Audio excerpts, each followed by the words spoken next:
Okay, so hello everyone. My name is Shreyans R, and by profession I am a chartered accountant.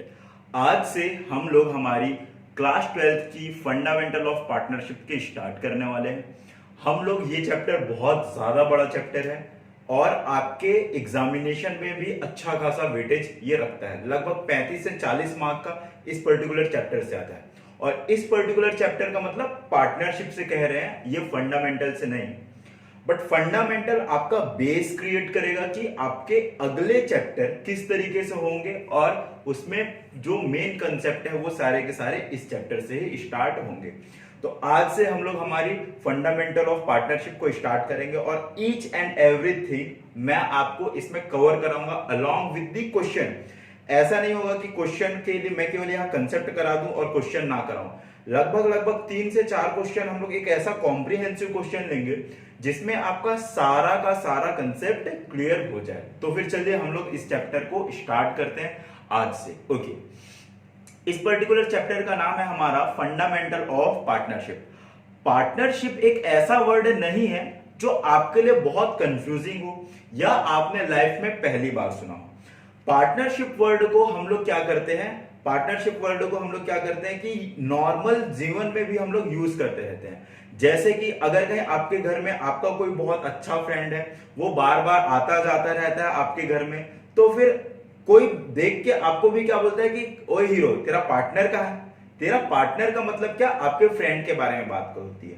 तो partnership का मतलब क्या होता है, जब कभी भी हम लोग कोई भी ऐसा काम करते हैं जिसमें दो या दो से ज्यादा लोग इन्वॉल्व होते हैं, तो फिर उस चीज को हम लोग क्या बोलते हैं, पार्टनरशिप। ओके, पार्टनरशिप बिजनेस का मतलब क्या हुआ, कोई एक ऐसा बिजनेस जिसमें हम लोग दो या दो से ज्यादा लोगों के बारे में बात की जा रही है, ये लेमन लैंग्वेज के बारे में बात करें। ओके, अब अगर कहीं हम लोग बिजनेस कंटेक्स्ट के बारे में बात करें और अकाउंटिंग के बारे में बात करें, तो ये जो हम लोगों का चैप्टर है पूरा का पूरा, इसको हम लोगों को पढ़ना है as a partnership act 1932। Partnership act 1932 के हिसाब से हम लोगों को पढ़ना है। दैट मीन्स इसमें जो भी चीजें हम लोगों को बताई जाएंगी वो मैं अपने मन से नहीं बताऊंगा, सीबीएसई अपने मन से नहीं बताएंगे, उन्होंने उठाया है किसके द्वारा, पार्टनरशिप एक्ट 1932 के द्वारा उठाया हुआ है इस चीज को। ओके, अब हम लोग देख लेते हैं हमारे बुक में, हमारे सिलेबस में क्या क्या दिया गया है। ओके, नॉर्मली हम लोगों ने तो देख लिया कि पार्टनरशिप क्या होता है। पार्टनरशिप का मतलब है कि दो या दो से ज्यादा लोग एक बिजनेस को कैरी आउट करें। ओके, अब बात आती है कि डेफिनेशन ऑफ पार्टनरशिप। ये जो पार्टनरशिप का डेफिनेशन दिया गया है ये पार्टनरशिप एक्ट 1932 ने दिया हुआ है। पार्टनरशिप एक्ट 1932 पार्टनरशिप को कैसे डिफाइन करती है, partnership is a relationship between the person who agree to share the profit of a business carried on by all or any of them acting for all। Okay, इसका मतलब क्या होगा, partnership act 1932 ने बोला कि partnership का मतलब क्या है, पार्टनरशिप एक रिलेशन है। किनके बीच का रिलेशन है, किनके बीच का संबंध है, दो या दो से ज्यादा लोगों का जो आपस में आते हैं और अग्री करते हैं। किस बात पे अग्री करते हैं, तो कि हम एक बिजनेस करेंगे और जो भी बिजनेस होगा उसमें जो प्रॉफिट होगी उस प्रॉफिट को हम लोग आपस में शेयर कर लेंगे। अब ऐसा जरूरी नहीं है कि वो काम करेंगे तो वो 3 लोग अगर कहीं बिजनेस कर रहे तो तीनों के तीनों काम करेंगे, ऐसा जरूरी नहीं है। हो सकता है कि एक बंदा बोले कि मैं केवल और केवल पैसा लगाऊंगा, आप 2 लोग काम करना, या 2 लोग बोले कि हम 2 लोग काम पैसा लगाएंगे, आप काम करना। तो इस तरीके से आपस में जो कुछ भी डिसाइड होगा उस तरीके से हम लोग पार्टनरशिप बिजनेस को कैरी ऑन करते हैं। ओके, अब लेकिन इसमें और एक बात आती है, क्या बात आती है कि इस पार्टनरशिप से जो भी प्रॉफिट होगा उस प्रॉफिट को आपको क्या करना होगा, शेयर करना होगा।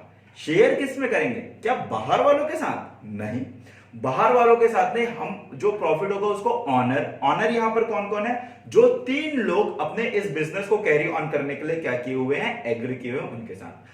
अब यहां पर यह टर्म बोला गया कि प्रॉफिट को शेयर करना है, क्या यहां पर यह बोला गया कि लॉस को शेयर करना है, नहीं, लॉस को शेयर करना ये जरूरी नहीं है। दैट मीन्स अगर कहीं हम तीन लोग पार्टनरशिप बिजनेस कर रहे हैं, 3 लोगों में एक बंदे जिसने कैपिटल दिया हुआ है वो बोल रहा है कि प्रॉफिट होगा तो प्रॉफिट का तो हिस्सा मैं रखूंगा ही रखूंगा, लेकिन लॉस होगा तो वो आपकी जिम्मेदारी। क्यों क्यों आपकी जिम्मेदारी है? क्योंकि आप बिजनेस को कैरी ऑन कर रहे हैं और आप बिजनेस को मैनेज कर रहे हैं। तो ऐसा वो लोग टर्म डिसाइड कर सकते हैं, लेकिन ऐसा टर्म डिसाइड नहीं कर सकते कि 3 पार्टनर आए और बोले कि हम बिजनेस कैरी आउट करेंगे और जो प्रॉफिट होगा उसको हम दोनों बांटेंगे, तुझे नहीं देंगे। ऐसा नहीं हो सकता, इस तरीके से पार्टनरशिप एग्रीमेंट नहीं होती। ओके, अब इसके बाद फिर इसमें एक इंपॉर्टेंट वर्ड लिखा हुआ है, वो लिखा हुआ है आपका अग्रीड। क्या लिखा हुआ है? एग्रीड। मतलब कि अगर कहीं आपके बीच में आपको पार्टनरशिप करना है तो आप जो सामने वाला व्यक्ति जिनके साथ आप अपना बिजनेस कैरी ऑन करना चाहते हैं उसके साथ कुछ ना कुछ समझौता हो जाने चाहिए, कुछ ना कुछ एग्रीमेंट हो जानी चाहिए। अब ऐसा जरूरी नहीं है कि वो एग्रीमेंट लिखित में ही हो, वो ओरल भी हो सकता है आपके बीच का एग्रीमेंट। जैसे कि एग्जांपल के तौर पे मैं देता हूं, और ये एग्रीमेंट ऐसा नहीं है कि बड़े लेवल की बात नहीं कर रहे हैं, मैंने आपको कुछ कह दिया आपने मुझसे एग्री कर ली तो वो भी एक एग्रीमेंट है। जैसे कि आप बस स्टैंड पे उतरते हैं बस से, ऑटो वाले को बोलते हैं कि ऑटो वाले तू मुझे घर तक छोड़ दे, और वो बोलता है, आप पूछते हैं उससे कितना रुपया लेगा, वो बोलता है 50 रुपए, आप एग्री कर जाते हैं। अब जब वो ऑटो वाला आपके घर पे जाके छोड़ता है तो मुझे ये बताइए, क्या वो आपसे 50 रुपए से ज्यादा मांग लेगा? नहीं। क्या आप भी उसे 50 रुपए से कम देंगे? नहीं। क्या जिस समय आप ऑटो में बैठ रहे हैं उस समय उसको आप ये बोलेंगे कि एक काम कर, तू मुझे लिख के दे कि तू 50 रुपए ही लेगा, क्या पता घर जाने के बाद 60 रुपए ले ले, क्या पता 100 रुपए ले ले। या फिर वो ऐसा नहीं बोलता कि आप मुझे लिख के दोगे 50 रुपए ही लोगे, बाद में पता चला 40 रुपए दे दिए। तो ऐसा नहीं होता।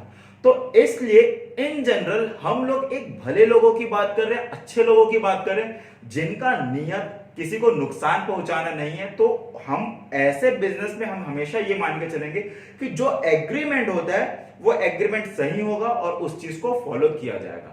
तो मुख्य बात इसमें कौन कौन सी हो गई कि अगर कहीं आपको पार्टनरशिप करना है तो 2 या 2 से ज्यादा लोगों का रिलेशन होना चाहिए, वो लोग आपस में म्यूचुअली डिसाइड करें। अब ऐसा नहीं कि हर बात डिसाइड करें कि प्रॉफिट कितना शेयर करेंगे, कौन कितना कैपिटल लगाएगा, ये जरूरी नहीं हर चीज शेयर करना, लेकिन कुछ तो आप लोग एग्री करोगे कि आप दो आए और बोले कि हम लोग कुछ बिजनेस करते हैं, इस तरीके से बिजनेस करेंगे, ये भी तो एग्रीमेंट ही है। ठीक है, तो अब हम लोग एक काम करते हैं, इसके मुख्य बात को हम लोग देख लेते हैं कि कब हम लोग कहेंगे कि ये एक हमारा पार्टनरशिप बिजनेस है। ओके, देखिए नीचे में क्या लिखा हुआ है, essentials of partnership.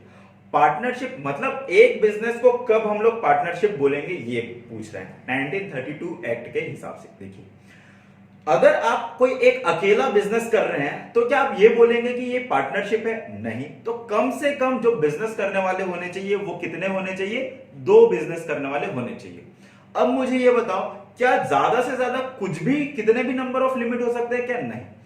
Partnership act ने क्या बोला? पार्टनरशिप एक्ट के कानून ने बोला कि मैं एम्पावर करती हूं गवर्नमेंट को, सेंट्रल गवर्नमेंट को, कि वो डिसाइड करे कि पार्टनरशिप बिजनेस में मैक्सिमम नंबर कितने होंगे, लेकिन साथ ही साथ एक कंडीशन और लगा दी कि वो मैक्सिमम नंबर 100 से ज्यादा नहीं होने चाहिए। मतलब सबसे ऊपर कौन है? हमारा कानून, जिसको हम लोग बोल रहे हैं एक्ट। एक्ट के नीचे आ गया सेंट्रल गवर्नमेंट। एक्ट ने पावर दे दिया सेंट्रल गवर्नमेंट की, तुम डिसाइड करो कि 2 से ज्यादा कितने हो सकते हैं, ज्यादा से ज्यादा। ठीक है, तो सेंट्रल, और वो बोल रहे हैं साथ ही साथ कि 100 से ज्यादा नंबर डिसाइड मत कर देना।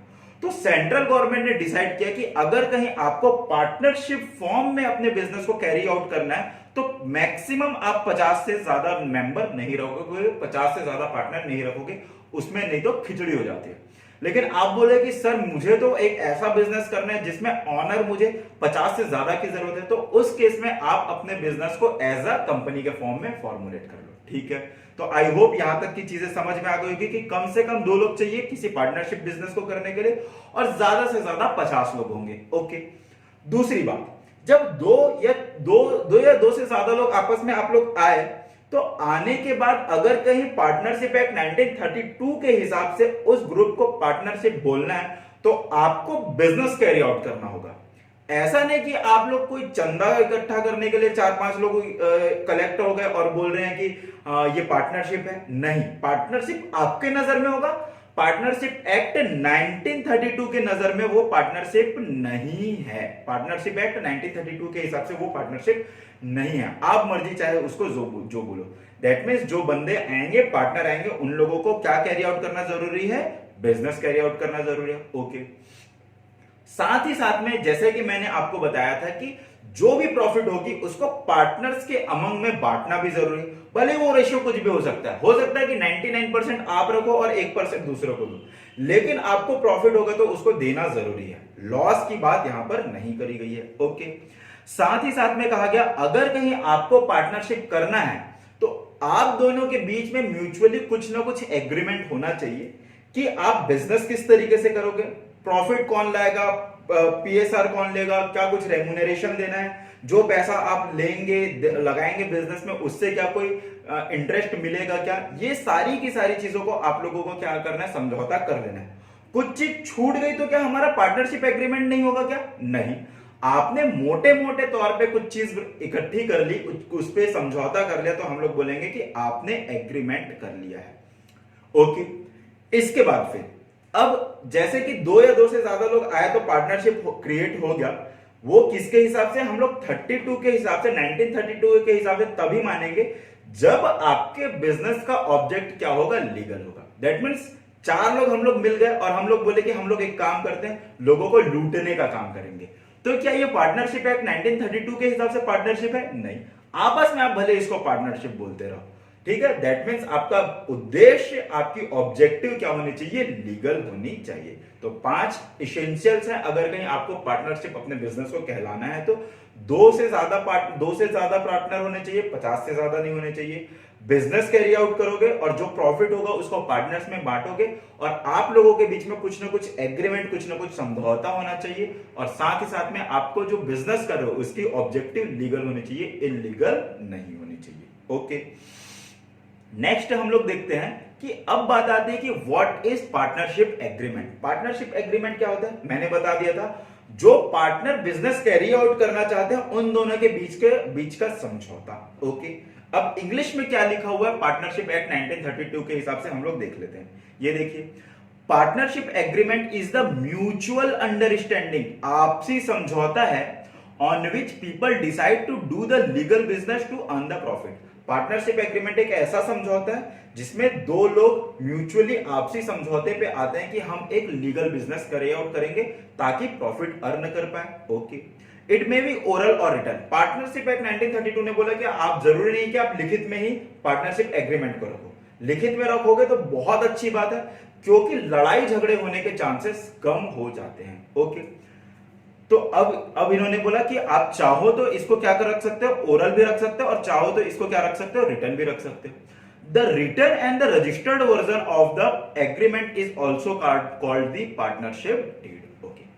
अगर कहीं आपने डिसाइड किया कि ये जो पार्टनरशिप एग्रीमेंट आप लोग बनाएंगे उसको आप लिखित में रखेंगे, साथ ही साथ में उसको आप क्या करेंगे? नोटरी भी कराएंगे, तो उस केस में हम लोग इसको क्या बोलेंगे? Partnership deed. जैसे कि मैं अगर कहीं हमारे पर्सनल बारे में बात बताऊं तो मेरे घर में भी मेरी मम्मी, मेरे भैया और एक अलग पार्टनर के साथ, एक अलग व्यक्ति के साथ हम लोगों ने पार्टनरशिप एग्रीमेंट फॉर्म किया हुआ है। उसमें हम लोग एग्रीकल्चर प्रोडक्ट देते हैं। तो जैसे ही हम लोगों ने एग्रीकल्चर प्रोडक्ट देते तो ये जो पार्टनरशिप एग्रीमेंट है, पार्टनरशिप डीड हम लोगों को बनाने की जरूरत पड़ी। तो उस केस में हमने क्या किया था? एक सर्टेन फॉर्मेट बना लिया कि लिखा कि भाई हमारे फर्म का क्या नाम होगा, कौन सा बिजनेस करेगी, किस जगह में रहेगी, कौन कितना पैसा लगाएगा, प्रॉफिट होगा तो कितने कितने रेशियो में बांटेंगे, क्या पार्टनर को कुछ सैलरी देने की जरूरत पड़ेगी क्या। तो ये सारी की सारी चीजें हमने किस में लिख दी हुई है? हमारे पार्टनरशिप डीड में लिख दी हुई है। ओके। अब हम क्या किए, वो जो पेज है उसको हम नॉर्मल पेज में नहीं लिखते हैं, हम लोग किस में लिखते हैं? उसको हम लोग लिखते हैं वो जो हमारा स्टैम्प पेपर आता है 1000 रुपए का, उसमें। अब उसमें लिखा, हम कोर्ट गए, कोर्ट में वहां पर जो वकील बैठे होते हैं उनसे नोटरी कराए। तो नोटरी कराने के बाद हमारे हाथ में जो पेपर आया ना, उसी को हम लोग क्या बोलेंगे? Partnership deed. ओके। अब मैं आपको थोड़ा सा बैकग्राउंड चले जाता हूं कि प्रैक्टिकल लाइफ में हम लोग इसको किस तरीके से करते हैं, कैसा होता है एक्चुअली में रजिस्टर्ड पार्टनरशिप। देखिए, जैसे ही हमारे पास पार्टनरशिप एग्रीमेंट आया, डीड आया, हमने क्या किया? हमने एक पैन कार्ड का फॉर्म भरा। उस पैन कार्ड के फॉर्म भरने के साथ साथ पैन कार्ड के फॉर्म में जो नाम आया ना, नाम, उसमें हमने हमारे एग्रीकल्चर फर्म का नाम लिखा। एग्रीकल्चर फर्म मतलब हम लोग उसमें फर्टिलाइजर सप्लाई करते हैं। तो उस फर्म को, उससे हम लोगों ने क्या किया, उसको हम लोगों ने एनएसडीएल में भेजा, वहां से हमारे पास पैन कार्ड बन के आ गया। अब ये जो पैन कार्ड बन के आ गया ना, ये हमारे पास एक रजिस्टर्ड बात हो गई कि हमारा जो फर्म का एक अलग सेपरेट एंटिटी है, ये चीज हमारे पास एक प्रूफ आ गया कि हाँ भाई, अब हम लोग जो बिजनेस करेंगे हम लोग इस नाम से करेंगे, तो फिर ये हमारी, तो इस नाम से हम लोग करेंगे ऐसे बिजनेस। तो ये जो चीज है ना, इस तरीके से प्रैक्टिकल लाइफ में चीजें होती है। अब जैसे आप मेरे साथ पढ़ेंगे ना, तो हर एक चैप्टर में जो भी प्रैक्टिकल एस्पेक्ट में क्या चीजें कैसी होती है, वो सारी की सारी चीजें मैं आपको बताता हुआ चलूंगा। तो अब क्या होगा, अब इनकम कौन कमाएगी, हमारी पार्टनरशिप फर्म कमाएगी। पार्टनरशिप फर्म कमाएगी, उसका भी एक अलग रिटर्न जाएगा, और वो जो पैसा देगी वो हम पार्टनर के पास बटेगा, तो उसका भी हम लोग एक अलग रिटर्न डालते हैं। तो इस तरीके से प्रैक्टिकल लाइफ में चीजें चलती हैं। तो वही इन्होंने कहा। अब वापस हम लोग हमारे सिलेबस में आ जाते हैं। सिलेबस में क्या बोल रहा है, the return and the registered version of the agreement is also called the partnership deed. Okay, the partnership agreement और डीड में contain the following two type of matter. अब ये जो आप समझौता करेंगे, ये जो एग्रीमेंट करेंगे लिखित, उसमें दो तरह की चीज होंगी। कौन सी दो तरह की चीज, एक तो मैनेजमेंट से रिलेटेड मैटर, और दूसरा जो होगा वो होगा मनी से रिलेटेड मैटर। मैनेजमेंट से रिलेटेड मैटर का मतलब क्या हो गया, मैनेजमेंट से रिलेटेड मैटर में आ जाएगा अपना, आप उसमें ये लिखेंगे कि हम हमारे बिजनेस का नाम क्या रखने वाले हैं। ओके, हमारा बिजनेस जो है वो कौन से धंधे में कैरी आउट होगा, जैसे कि मैंने बताया कि हमारा फर्टिलाइजर का बिजनेस है। ओके, इसके बाद फिर हम जो 4 पार्टनर है या 3 पार्टनर है, हमारी रिस्पॉन्सिबिलिटी क्या होगी। जैसे कि हमारे एक जो पार्टनर है वो हमारे किस चीज को देखते हैं, वो हमारे सेल्स पार्ट को देखते हैं। मेरी मम्मी जो है वो पैसे लगाती है, और मेरा काम है कि एडमिनिस्ट्रेटिव वर्क को देखना। तो इस तरीके से हम लोग ये बात को भी किस में लिख देंगे, पार्टनरशिप एग्रीमेंट में लिख देंगे। ओके, साथ ही साथ में रिस्पॉन्सिबिलिटी के साथ साथ ड्यूटी भी लिख देंगे। इसके बाद फिर way of settlement of dispute, जैसे कि हम लोगों ने क्या किया, हमारे पास अगर कहीं हम लोगों ने इस मैटर को भी लिखा हुआ है, अगर कहीं हमारे बीच में कोई डिस्प्यूट होता है, तो हमारे एक परिचित हैं सज्जन, जिनकी बात को हम सब मानते हैं, तो उनके पास जाते हैं, और वो फिर इस मैटर को सुन के डिस्प्यूट को रिजॉल्व करेंगे। कि बात ये लिखेगा कि अगर कहीं कोई झगड़ा हो गया तो फिर उसे कैसे सुलझाओगे। तो ये सारी की सारी चीजें आती है हमारी किसमें, पार्टनरशिप डीड में। पार्टनरशिप डीड में जो मैनेजमेंट रिलेटेड मैटर होते हैं। ओके, तो मुझे ये बताइए, मैनेजमेंट रिलेटेड जो मैटर होंगे, क्या इसको हम लोग बुक्स ऑफ अकाउंट में, हमारी बुक्स ऑफ अकाउंट में इसकी जर्नल एंट्री कर सकते हैं क्या, कि हम लोगों ने हमारे बिजनेस का नाम तेजल एग्रीकल्चर एंड फर्टिलाइजर रखा हुआ है, इसकी नोटिंग कर सकते हैं? नहीं। क्या हम लोग इसका नेचर का बुक्स ऑफ अकाउंट में एंट्री करेंगे क्या, उसकी लेजर पोस्टिंग जर्नल एंट्री करेंगे क्या? नहीं। हम लोग केवल और केवल जर्नल एंट्री और लेजर पोस्टिंग किसकी करते हैं, केवल और केवल जो पैसे से रिलेटेड बात होती है। अब ये जो एग्रीमेंट है, इसमें हम लोग पैसे से रिलेटेड और कौन कौन सी बात लिखेंगे, देखिए कि हर एक पार्टनर कितना पैसा अपने जेब से फर्म के अंदर लगाएगा, इस बात को लिखेंगे। क्या इसकी जर्नल एंट्री होगी? हाँ भाई, इसकी जर्नल एंट्री होगी, इसकी लेजर पोस्टिंग होगी, इसका कैपिटल अकाउंट बनेगा, बैलेंस शीट सब बनेगा इसका। क्यों? क्योंकि हम लोग अकाउंटिंग में हमारे पैसे से रिलेटेड मैटर को रिकॉर्ड करते हैं। ओके, इसके बाद फिर हम लोगों को साथ ही साथ में प्रॉफिट शेयरिंग रेशियो भी लिखना होगा, इंटरेस्ट ऑन कैपिटल और ड्रॉइंग। देखिए क्या होता है, देखिए आप अपने इस पे देखिए, स्क्रीन पर देखिए, स्क्रीन पर क्या लिख रहे हैं हम। देखिए जैसे कि ये हमारा क्या है, ये है हमारा एक फर्म, ठीक है, ये है हमारा फर्म, ये है हमारा क्या, पार्टनर। पार्टनर ने क्या किया, पार्टनर ने बिजनेस को धंधा चलाने के लिए, फर्म को धंधा चलाने के लिए 10 लाख रुपए दिए। 10 लाख रुपए। अब 10 लाख रुपए अगर कहीं मैं क्या एफडी में डालता तो मुझे ब्याज मिलता कि नहीं मिलता? हाँ भाई, ब्याज मिलता। तो ये इन्होंने फर्म को क्या बोला कि भाई आपस में डिसाइड किया पार्टनर में कि मैं जो हम सारे के सारे जो भी पैसा फर्म में लगाएंगे उसमें से एक काम करेंगे, जितना भी पैसा लगा रहे हैं उसका 5% हम लोग क्या ले लेंगे, इंटरेस्ट ले लेंगे। ओके, अगर कहीं सारे के सारे एग्री कर जाते हैं तो फिर ऐसा भी लिख सकते हैं। ठीक है, अब क्या होगा, तो इसी चीज को हम लोग बोलते हैं क्या, इंटरेस्ट ऑन कैपिटल। ये आ जाएगा, जैसे कि इन्होंने कितना 5% इस पे क्या ले लिया, ब्याज ले लिया, तो इसको हम लोग बोलेंगे क्या, इंटरेस्ट ऑन कैपिटल। ओके, साथ ही साथ में पार्टनर जो है वो फर्म से अपना कैपिटल जो लगाया हुआ है या प्रॉफिट कमाया हुआ उस पैसे को भी निकाल सकता है, उसको हम लोग बोलते हैं ड्राइंग। ड्राइंग पे फर्म बोल सकता है कि मुझे इस पे पैसे चाहिए। तो ये सारी की सारी चीजों को भी हम लोगों को क्या करना होगा, अकाउंटिंग करनी होती है। अगर कहीं आप चाहते हो कि आपके कैपिटल पे आपको ब्याज मिले तो आपको उसको एग्रीमेंट में लिखना होगा। ओके, इसके बाद फिर कभी कभी क्या होती है कि फर्म को पैसे की और जरूरत पड़ जाती है, लेकिन कोई भी पार्टनर पैसा देना नहीं चाहता, तो फिर हम लोगों को क्या करना होता है, इसमें लोन लेना होता है। अब लोन चाहे तो पार्टनर भी दे सकता है, चाहे तो हम लोग बाहर से भी ले सकते हैं। तो इसकी भी एंट्री करेंगे कि लोन ली हमने, उसकी भी एंट्री करेंगे। अब लोन ली है तो हम लोगों को क्या देना पड़ेगा, ब्याज भी देना पड़ेगा। तो जो ब्याज देंगे हम लोग, जो इंटरेस्ट देंगे, उस इंटरेस्ट के भी हम लोगों को क्या करनी पड़ेगी, जर्नल एंट्री करनी पड़ेगी। ये सारे के सारे मैं क्या पढ़ा रहा हूं आपको कि जो हमारा एग्रीमेंट होगा उसमें क्या क्या चीजें लिखी जाएंगी। पार्टनर को कितना रेम्यूनरेशन देना है वो लिखा जाएगा। हमारी जो गुडविल आती है, ये सारे के सारे नेक्स्ट टॉपिक में आते जाएंगी। वो गुडविल को कैसे वैल्यू करना है, बुक्स ऑफ अकाउंट हम लोग कैसे बनाएंगे, ये सारी की सारी चीजें हम लोगों को किसमें लिखना होगा, हमारा जो पार्टनरशिप डीड है उसमें लिखना होगा। ओके, अब हमारी जो अगली जो टॉपिक हम लोग करने वाले हैं, ये एग्जामिनेशन पॉइंट ऑफ व्यू से बहुत इंपॉर्टेंट टॉपिक है। कैसे इंपॉर्टेंट टॉपिक है, क्योंकि इससे हम लोगों का क्या आता है, क्वेश्चंस आते हुए। देखिए, अब हमने क्या बोला, हमने बोला कि अगर कहीं आपको पार्टनरशिप करनी है तो एग्रीमेंट आपके पास होनी चाहिए। लेकिन क्वेश्चन आ जाता है कि अगर कहीं आपने कोई एग्रीमेंट नहीं किया हुआ है ना।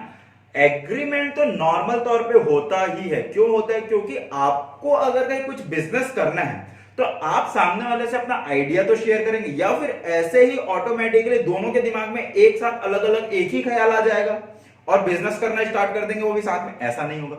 आपस में मिलेंगे जुलेंगे, सारी की सारी बात होगी, तो फिर आप क्या करेंगे, बिजनेस करेंगे।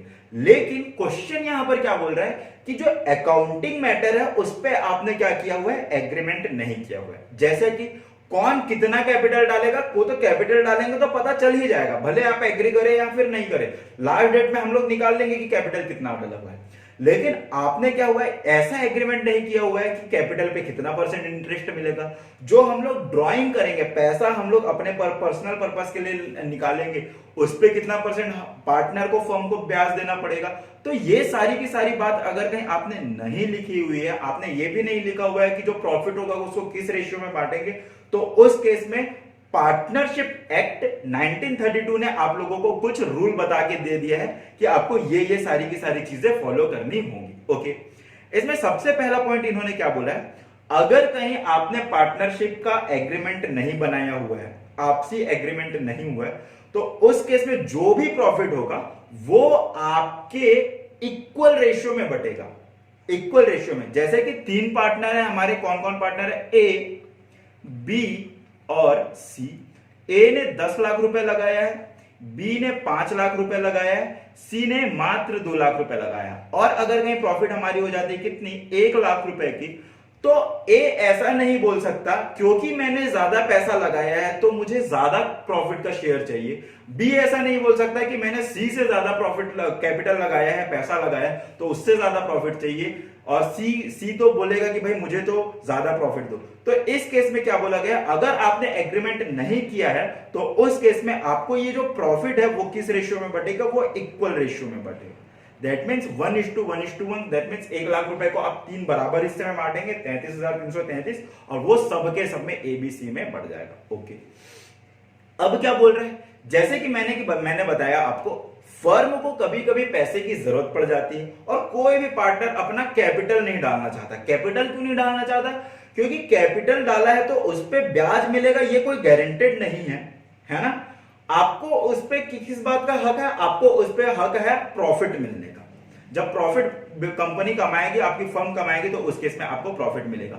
लेकिन अगर कहीं प्रॉफिट नहीं हुआ तो उस केस में आपको प्रॉफिट नहीं मिलेगा, तो आपका कैपिटल ब्लॉक हो जाएगा। तो इस केस में पार्टनर क्या करते हैं, मैं पैसा तो दूंगा जरूर मेरे बिजनेस को, मेरे फर्म को, लेकिन मैं एज अ कैपिटल नहीं दूंगा, मैं एज अ लोन दूंगा। तो उस केस में अगर कहीं आप लोन देते हैं फर्म को, तो उस केस में फर्म को क्या करना होगा, लोन पे इंटरेस्ट देना होगा पार्टनर को। अब ये बोलेंगे कि सर लेकिन वो तो हमारा ही बिजनेस है, ऐसा वैसा नहीं बेटा। सेपरेट बिजनेस एंटिटी का कंसेप्ट हमने 11th में देख लिया है, जिसमें फर्म हमारा अलग होता है और कैपिटल और हमारा पार्टनर भी अलग होता है, ऑनर भी अलग होता है।